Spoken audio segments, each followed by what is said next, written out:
One of the most asked questions in investing is, when do I invest? Is the time right now? Or should I wait? What should be my next step? Should I wait and miss the opportunity? Or will waiting benefit me to avoid this crash? In this video, we'll decode this puzzle and we'll see 5 important factors that actually breaks you in taking a decision in the market, and how you can overcome them and find yourself in a very, very suitable place for you to start investing. And at the end, we'll give you some key takeaway points which will help you take a decision before you start investing. So make sure you stay till the end, and also like and subscribe this channel right away so this video can reach a lot of people.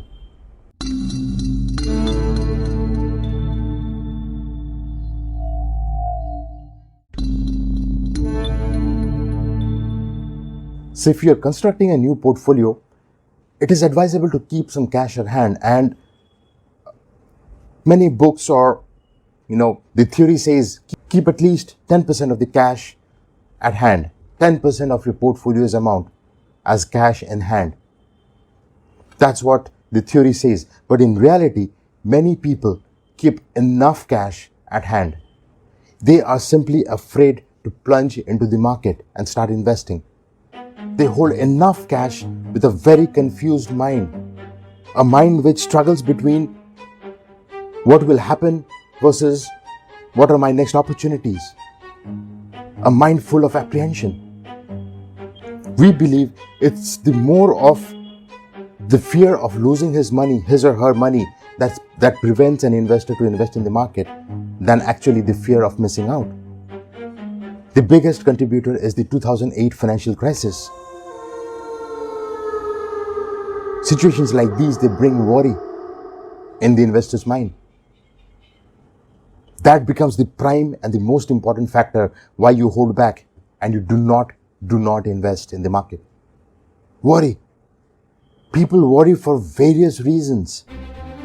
They may be uncertain about the stock's future, their business plans, the market volatility, or maybe simply they are afraid about losing their money.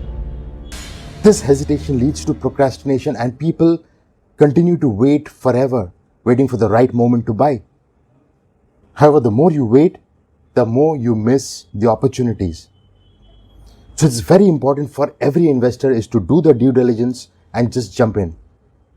It is important that the fear of uncertainty should not prevent you from taking an action in the market. If you wait to be completely worry-free to start investing in the market, you will probably never ever invest in the market. Here are the reasons. I'll tell you why. Look at this. The dot-com bubble in 2000-2001. The Indian stock market crashed due to the dot-com bubble in the US. The global slowdown in 2001-2003. The Indian stock market saw a bearish phase due to the global economic slowdown, which impacted the demands for the Indian exports. The political uncertainty of 2004, it's due to the general elections leading to a hung parliament. The stock market witnessed a decline due to the political uncertainty. The Black Monday in 2006, when in 22nd May 2006, BSE lost more than 1,100 points in a single day. That's massive, considering the value of Sensex at that point of time. The subprime crisis in 2007-2008, the Indian stock market was hit by the subprime crisis in the US, which also led to a global financial crisis, and the BSE Sensex lost more than half of its value. We know this. It all started in 2007, 2008, and it went till 2009.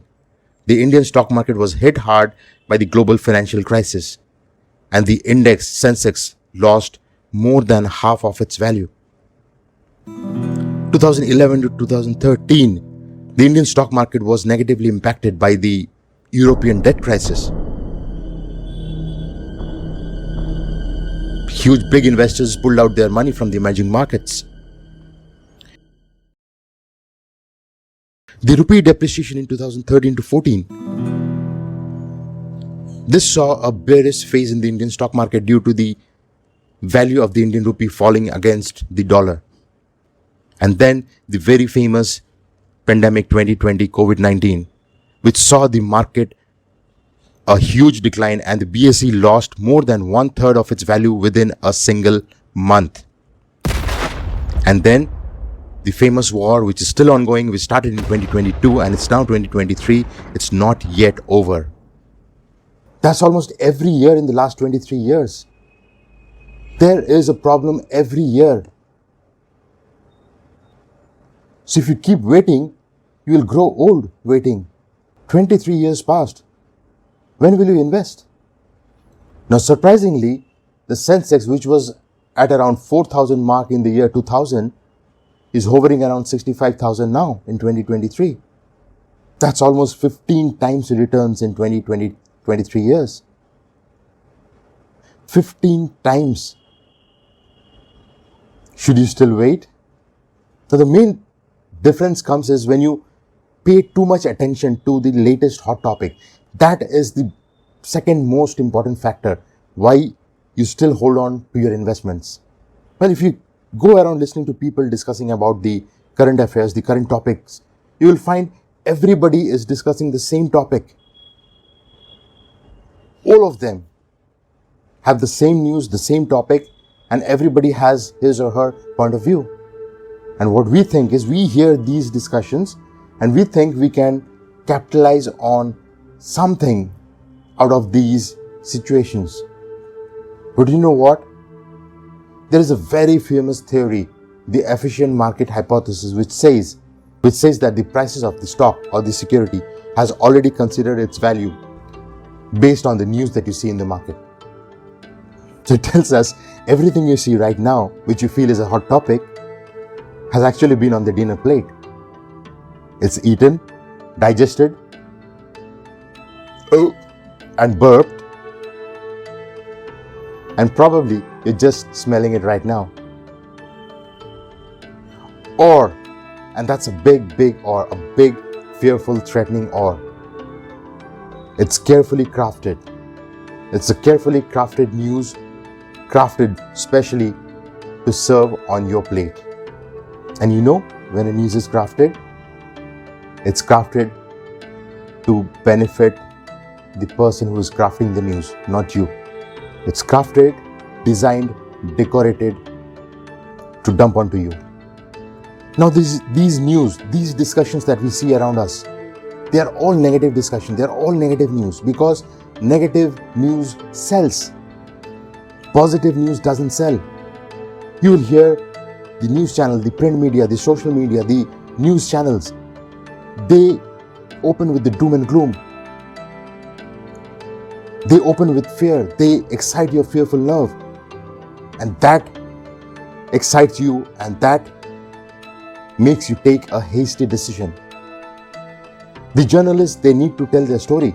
They need to sell their story so that their news channel runs, so that they get views, they get the TRPs. And the way they do that is by tickling your fearful nerves. If you're afraid, you will take a hasty decision. If you are afraid, you will listen to this, you will switch channels, you'll find the same news in a different format, in a different envelope. You will listen to that as well. And you take the same negative outcome from different angles. See, I'm not saying don't listen to these. Don't listen to bad news. No, I'm not saying that. But I'm saying that as an investor, you need to be informed, but it's equally important for you to maintain balance, to have a balanced perspective, and to consider all the points before you start investing. That is very important. Don't get carried away by the negative news that sells in the market. Verify the other side as well. The fourth and the most important point is the wrong perspective of reality. Don't blindly trust anyone's comments. We might hear a lot of things about the market being good or it being bad. It's fine, we might hear it. We have ears, people have mouth, they speak. But it's very important for us to scrutinize what we hear. What we are listening, is it right? Or is it just someone's opinion? Honestly, tell me something. Since the pandemic in 2019 and then the Russia-Ukraine war, how many times have you heard this phrase that the market is not good. The situations in the market is not good now. So if the market is not good, if it is bad, if it's at the bottom, it's a good time for you to invest. Have you heard the opposite? Have you heard that the market has already come up since the pandemic? Yeah, it was down. That was the right moment. We missed it. Now it is high up. Now it is at around 65,000. It's too high. Have you heard that? You know what the reality is? The reality is, since the pandemic, since the market came back after the pandemic in September 2021, it touched somewhere around 59,000, 60,000. It's been there since then. It's been 1.5 years. It's almost 2 years now. It's been 2 years. The market is hovering around the 60,000 mark since September 2021. It's been a flat market.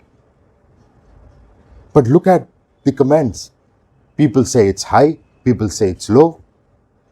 It's flat. So, what people say is not to be believed. What you should do is do your own analysis. Don't just blindly trust anyone's comments. And the fifth and the most important point is timing the market. We all know this. It's not possible to time the market, but there are people who still run after this. Get this reality straight into your head. For all those traders, no matter what you do, you check price action, you check the volume, buy pressure, sell pressure, doesn't matter at all. It is very, very difficult to time the market. It is almost next to impossible. I say it's almost next to impossible because as of now, nobody has come up with a strategy or with a plan or with a software or with anything or with a God-given divine power that allows him or her to predict the market correctly. I believe only God can do it, and God is not sitting with us when we are trading in the market. Just make it very, very simple. Trying to time the market is an ultimately loser's game. If it was very easy, we all would have been millionaires by now. Market corrections are obvious, but nobody knows when those corrections are going to happen and what will trigger those corrections. But sadly, as we all know, as investors, we should invest in the down market. Sadly, many investors would not be investing in the down market because they are hit by the fear of the panic button activators. Those people who spread panic, people in the news channel, people in the print media, people in the social media, they spread the panic because they are paid to spread it. And by God, they do their job very, very well. And when they do their job, you wait, and finally when you decide to buy, you find that the market has rebounded substantially. It has come back up substantially. You have missed the ball's game. So, here are some key takeaway points as I promised. Skip the idea of timing the market. If you don't have God sitting beside you while you're trading, then skip timing the market. It's not the worry of the day that drives the financial crisis. Do not overrate them. Investigate and then invest. Do not trust anybody just blindly. And do not react to a discussion that is going around because the price is already considered into the security. You cannot gain from it. That's all for today. See you again in the next video. Till then, SG signing off. Goodbye.